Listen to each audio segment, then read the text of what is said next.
Eventos finais, capítulo 8. As cidades. Os primeiros construtores de cidades. Recebendo a maldição de Deus, Caim se retirou da casa do pai.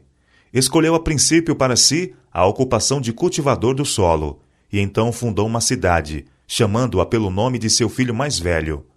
Saíra da presença do Senhor, rejeitara a promessa do Éden restaurado, a fim de buscar suas posses e gozos na terra sob a maldição do pecado, ficando assim à frente daquela grande classe de homens que adoram o Deus deste mundo. Durante algum tempo, os descendentes de Noé continuaram a habitar entre as montanhas onde a arca repousara. Aumentando seu número, a apostasia logo determinou a divisão.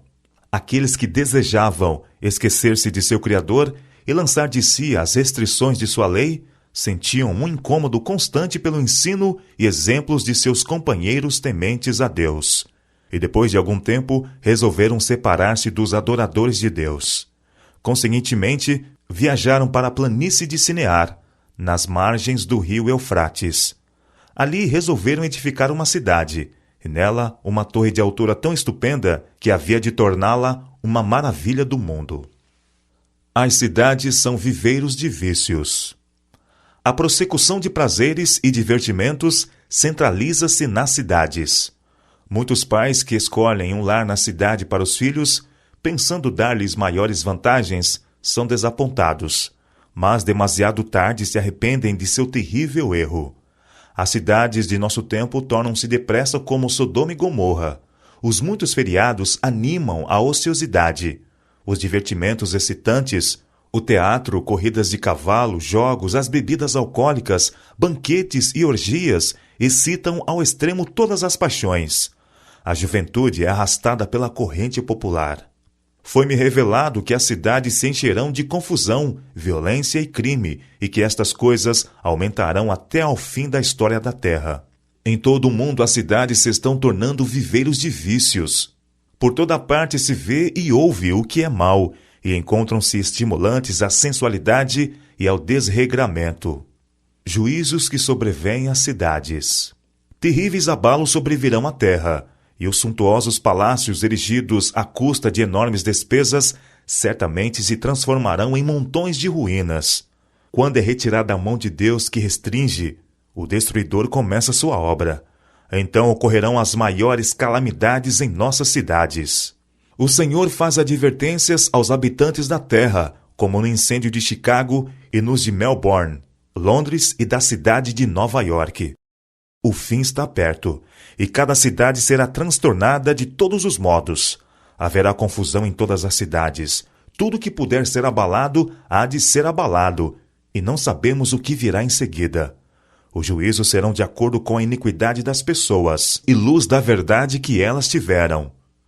Quem dera que o povo de Deus tivesse uma ideia da impendente destruição de milhares de cidades, agora quase dominadas pela idolatria. Está próximo o tempo em que grandes cidades serão destruídas, e todos devem ser advertidos destes juízos vindouros. Edifícios à prova de catástrofes se transformarão em cinzas. Vi as mais dispendiosas estruturas de edifícios erigidos e que se acreditava serem à prova de fogo.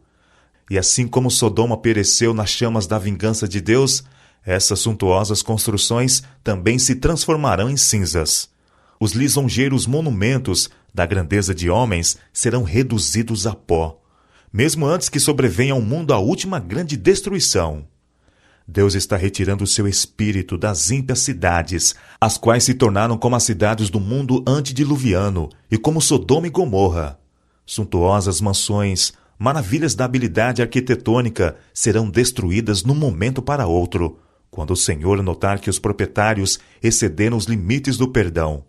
A destruição pelas chamas de majestosos edifícios que se presumia serem à prova de fogo é uma ilustração de como, em pouco tempo, a arquitetura da terra jazerá em ruínas. Os homens continuarão a erigir edifícios dispendiosos que custem milhões de dólares. Será dada especial atenção à sua beleza arquitetônica e à firmeza e solidez com que são construídos. Mas o Senhor me informou que, não obstante a extraordinária firmeza e o dispendioso aparato, esses edifícios terão o mesmo fim que o Templo de Jerusalém. A cidade de Nova York. Deus não tem executado sua ira sem misericórdia. Sua mão ainda está estendida. Sua mensagem precisa ser transmitida na grande Nova York. Deve ser mostrado ao povo como é possível para Deus, com um simples toque de sua mão, destruir os bens que eles acumularam para o último grande dia. Não tenho luz especial a respeito do que sobrevirá a Nova York, mas sei que um dia os grandes edifícios que estão ali serão demolidos pela ação construtiva e destrutiva do poder de Deus. A morte chegará a todos os lugares. É por isso que estou tão ansiosa de que nossas cidades sejam advertidas. Uma ocasião, achando-me eu na cidade de Nova York, fui convidada, à noite, para contemplar os edifícios que se erguiam, andar sobre andar, para o céu. Garantia-se que esses edifícios seriam a prova de fogo e haviam sido erigidos para glorificar seus proprietários e construtores. A cena que em seguida passou perante mim foi uma alarma de fogo. Os homens olhavam aos altos edifícios, supostamente incombustíveis, e diziam: estão perfeitamente seguros. Mas esses edifícios foram consumidos como se fossem feitos de pés. Os aparelhos contra incêndios nada podiam fazer para deter a destruição. Os bombeiros não podiam fazer funcionar as máquinas. Chicago e Los Angeles. Cenas que logo ocorreriam em Chicago e outras grandes cidades também passaram diante de mim. Ao avolumar-se a iniquidade e retirar-se o protetor poder de Deus, houve tempestades e ventos destruidores.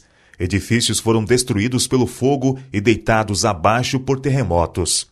Algum tempo depois disso, foi-me mostrado que a visão dos edifícios em Chicago e o ônus sobre os recursos de nosso povo para erigi-los e sua destruição era uma lição prática para o nosso povo, advertindo-os de que não deviam investir amplamente seus recursos em propriedades na cidade de Chicago ou em alguma outra cidade, a não ser que a providência divina abrisse o caminho e indicasse claramente o dever de construir ou comprar, por ser necessário a transmissão da mensagem de advertência.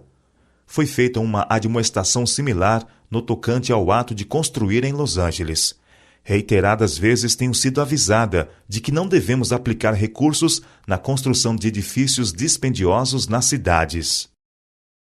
São Francisco e Oakland. São Francisco e Oakland estão se tornando como Sodoma e Gomorra, e o Senhor irá puni-las. Não vai longe o tempo em que elas sofrerão os seus juízos. O terrível terremoto que sobreveio a São Francisco será seguido de outras manifestações do poder de Deus. Sua lei tem sido transgredida.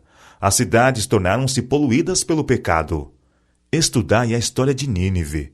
Deus enviou uma mensagem especial a essa cidade iníqua por intermédio de Jonas. Muitas mensagens como a sua seriam transmitidas em nossa época, se as cidades iníquas se arrependessem como Nínive. Mesmo nas cidades em que os juízos de Deus têm caído em consequência dessa transgressão, não há sinais de arrependimento. Os bares ainda estão abertos e muitas tentações são mantidas diante do povo. Outras cidades iníquas. Ao nos aproximarmos do fim da história terrestre, as cenas da calamidade de São Francisco hão de repetir-se em outros lugares. Estas coisas me infundem um ar muito solene, pois sei que o dia do juízo está precisamente diante de nós. Os juízos que já ocorreram constituem uma advertência, mas não o fim da punição que sobrevirá às cidades iníquas.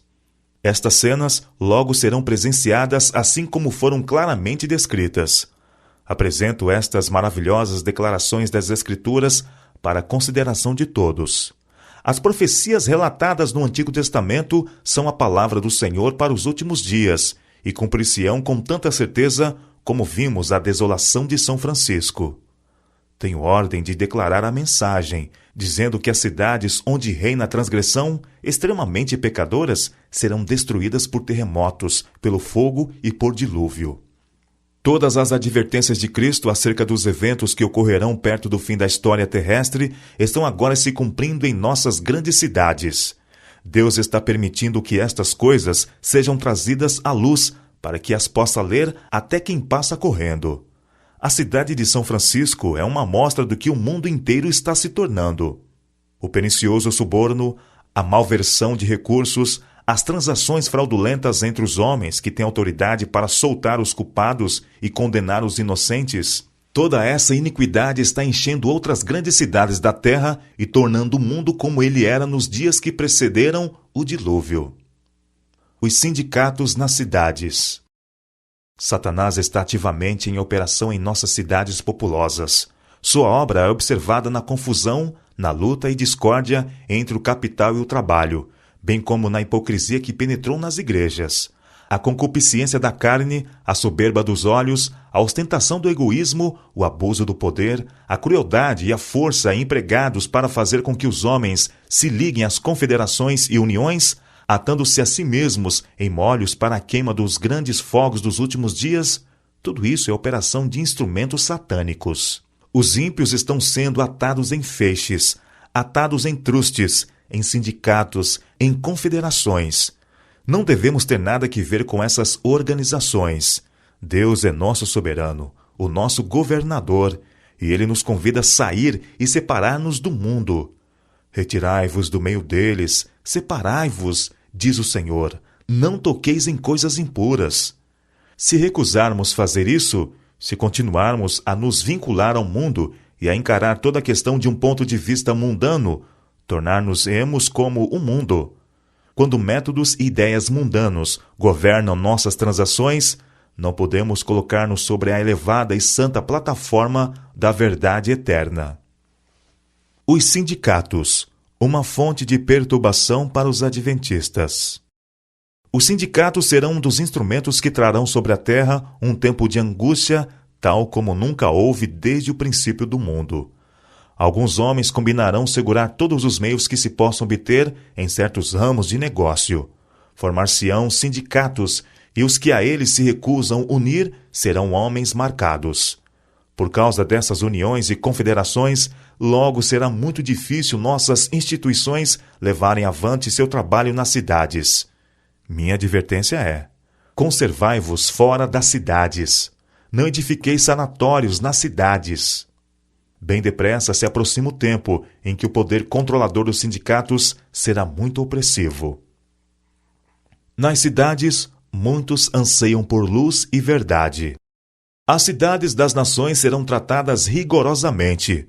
Contudo, não serão castigadas com a extrema indignação de Deus, porque algumas almas ainda se despregarão dos enganos do inimigo, arrepender-se-ão e se converterão. As trevas espirituais que cobrem o mundo inteiro estão se intensificando nos apinhados centros populacionais. É nas cidades das nações que os obreiros evangélicos encontram a maior impenitência e a maior necessidade. E nessas mesmas cidades, os ganhadores de almas deparam com algumas das maiores oportunidades. Em meio às multidões que não pensam em Deus e no céu, encontram-se muitos que almejam luz e pureza de coração. Até mesmo entre os descuidados e indiferentes, a atenção de não poucas pessoas pode ser atraída por uma revelação do amor de Deus pela alma humana. É preciso haver diligente esforço nas cidades. Como preparação para a vinda de Nosso Senhor, devemos realizar um amplo trabalho nas grandes cidades. Temos um solene testemunho a ser dado nesses grandes centros. A mensagem de advertência para este tempo não está sendo transmitida diligentemente no grande mundo comercial. Dia a dia, os centros de comércio estão repletos de homens e mulheres que necessitam da verdade para este tempo, mas não obtêm conhecimento para a salvação de seus preciosos princípios, porque não são envidados diligentemente e perseverantes esforços para alcançar esta classe de pessoas onde elas se encontram. A mensagem do terceiro anjo deve agora ser proclamada não só em países distantes, mas também em negligenciados lugares por perto, em que há multidões não advertidas e salvas. Nossas cidades em toda parte requerem diligente e sincero trabalho da parte dos servos de Deus. Nem todos podem deixar as cidades por enquanto. Sempre que possível, é dever dos pais estabelecer lares nos campos para os filhos. Conforme o tempo avança, cada vez mais terá nosso povo de sair das cidades. Durante anos temos recebido a instrução de que nossos irmãos e irmãs e especialmente as famílias que têm filhos, devem fazer planos para abandonar as cidades conforme diante deles se abra o caminho para fazê-lo. Muitos terão de trabalhar com empenho para ajudar a abrir o caminho. Mas até que seja possível saírem, durante todo o tempo que ali permanecerem, devem ser muito ativos em fazer trabalho missionário, por mais limitada que seja a sua esfera de influência. Nossas cidades estão se tornando cada vez mais ímpias e cada vez mais se torna evidente que os que desnecessariamente nelas permanecem fazem-no pondo em perigo a salvação de sua alma. Cidades e vilas se acham embebidas no pecado e na corrupção moral. Todavia, existem Lós em toda Sodoma. Escolas, igrejas e restaurantes nas cidades. Muito mais se pode fazer para salvar e educar os filhos dos que, presentemente, não podem sair das cidades. Essa é uma questão digna dos nossos melhores esforços. Devem-se estabelecer escolas de igreja para as crianças que estão nas cidades, e em ligação com essas escolas, devem-se tomar providências para o ensino de estudos mais elevados, onde estes forem exigidos. Nossos restaurantes devem estar nas cidades, pois de outra maneira os obreiros desses restaurantes não poderiam alcançar o povo e ensinar-lhe os princípios do viver sadio. Repetidamente nos vem o Senhor instruindo que devemos fazer o trabalho nas cidades partindo de centros da periferia. Nessas cidades devemos ter casas de culto, como memoriais de Deus, mas as instituições para a publicação de nossa literatura, para a cura dos enfermos e para o preparo de obreiros devem ser estabelecidas fora das cidades. É especialmente importante que nossos jovens sejam protegidos das tentações da vida citadina. Não são aconselhadas mudanças precipitadas. Cada qual tome tempo para considerar cuidadosamente e não ser como o homem da parábola que começou a edificar e não pôde terminar. Nenhuma mudança se deve fazer sem que tal passo e tudo o que ele implica sejam cuidadosamente considerados. Tudo pesado. Pode haver indivíduos que agem precipitadamente e entram em algum negócio de que nada sabem. Deus não exige tal coisa. Nada se faça de maneira desordenada, para que não haja grande perda ou sacrifício de propriedade, devido a discursos ardentes e impulsivos que despertam um entusiasmo que não é segundo a vontade de Deus, para que por falta de equilibrada moderação e devida contemplação e de sadios princípios e propósitos, uma vitória que necessitava ser ganha se transforme em derrota. O sinal de fuga das cidades.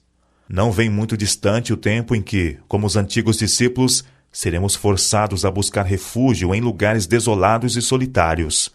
Como o cerco de Jerusalém pelos exércitos romanos era o sinal de fuga para os cristãos judeus, assim, o arrogar-se nossa nação o poder no decreto que torna obrigatório o dia de repouso papal será uma advertência para nós. Será então tempo de deixar as grandes cidades, passo preparatório ao sair das menores para os lares retirados em lugares solitários entre as montanhas. Alguns justos ainda estarão nas cidades, depois que for aprovado o decreto de morte.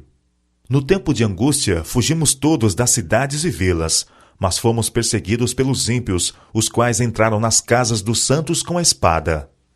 Ao deixarem os santos as cidades e vilas, eram perseguidos pelos ímpios que os procuravam matar. Mas as espadas que se levantavam para matar o povo de Deus quebravam-se e caíam tão impotentes como uma palha.